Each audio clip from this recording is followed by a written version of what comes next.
Why did you study architecture? Initially, I kind of wanted to go down the engineering background and just kind of like the idea of putting things together and creating things, not necessarily buildings, but that kind of developed into more of a design-oriented thing where I wanted to create things for people, and then obviously that developed further and further into architecture. I maybe came into it more from an art background, but was very into science as well. It was that, so in that traditional sort of sense, it was the thing to do. I mean, do you think GAStudio has a design process? Well, being such a small practice, I think it's fair to say that everyone tends to have input on every project, and there's not, a hierarchy in the office where someone does the designing and it's just passed down. Obviously, Martin, the director, tends to get most of the projects in, but we develop them as a team. Mm-hmm. Whether even it's just initial concept from someone, there's always input from different people. I think that's important just to get a different perspective. If you had to sort of summarise how GAStudio kind of approaches a project. See, I'd say that for us, it's we don't have a specific style. It's more about sort of getting the brief, working with the client and creating something that works for them. So being very site specific, client specific. Mm-hmm. And they'll come to us and they'll say, I want to create a house of a certain size with 4 bedrooms. But we could say, well, you could actually create a house 3 bedrooms, and the house could be much, much better, and you can get a much nicer living space out of it. So that's where it tends to start, and then from that it goes into ideas of context generally. Content budget is always there in practice, that we just need to bear that in mind. But we like to develop the design throughout the process. We all tend to draw quite a lot by sketching.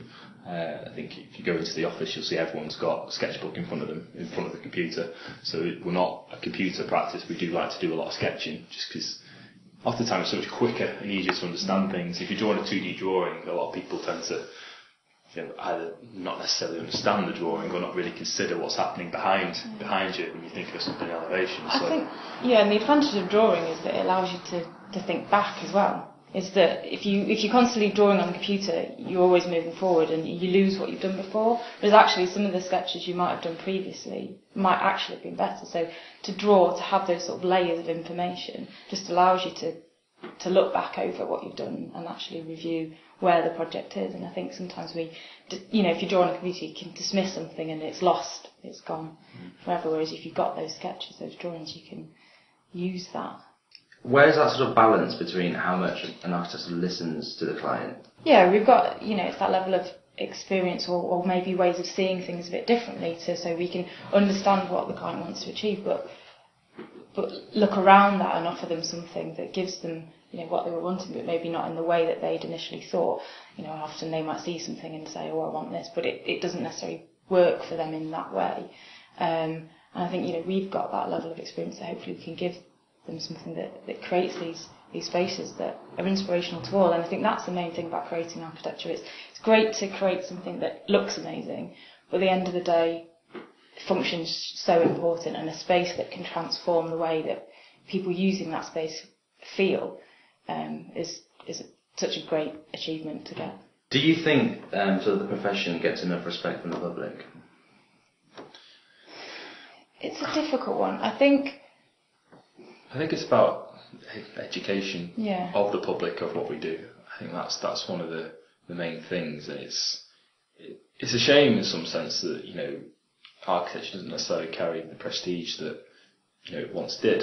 And a lot of people come into architecture thinking that it does have that prestige, which unfortunately when you do get into practice you find that we're not necessarily respected as much as we were, which is a shame. But we've still certainly got a huge role in the industry. A lot of the time anyone could just throw a building up, but I dare say if you get an architect involved, you'll get a better product at the end that's going to last longer, work better, and hopefully give you value for money.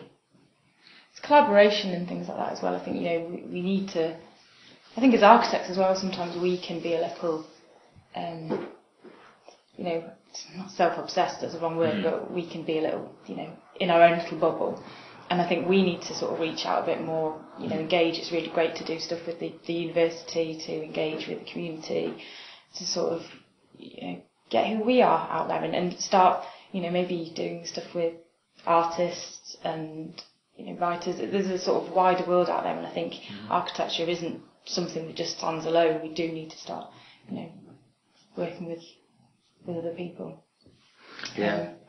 So just finally then, what advice do you have for architecture students who maybe just entered the course now and just don't know? At university, I'd say embrace it. You don't know what you've got until you finish, and you sort of see back what that time you had, so precious, the people you meet, the skills you can achieve, model making, especially at the university. There's so many workshops and skill sets you can sort of learn and get into and start, if you've got an art background or a metalworking background, or start doing some of that. There's so much you can do, and I think really embrace your time at the university. In terms of coming into the bigger, wider, harsher world, just having an open mind about it. I think don't lose sight of those skills. Yeah, definitely. Like Sarah says, you often worry that you're not going to have the budget to do the projects you did at uni, or the materials aren't going to be available. But it's thinking about taking those skills and applying it, in a practical way that is achievable and deliverable, which again kind of brings back promotion of architecture is that people been to uni for 6-7 years. You will have learned a lot in that time. A lot of the time you don't really realise it, but it is purely down to your skills as a designer. Thank you, that's great.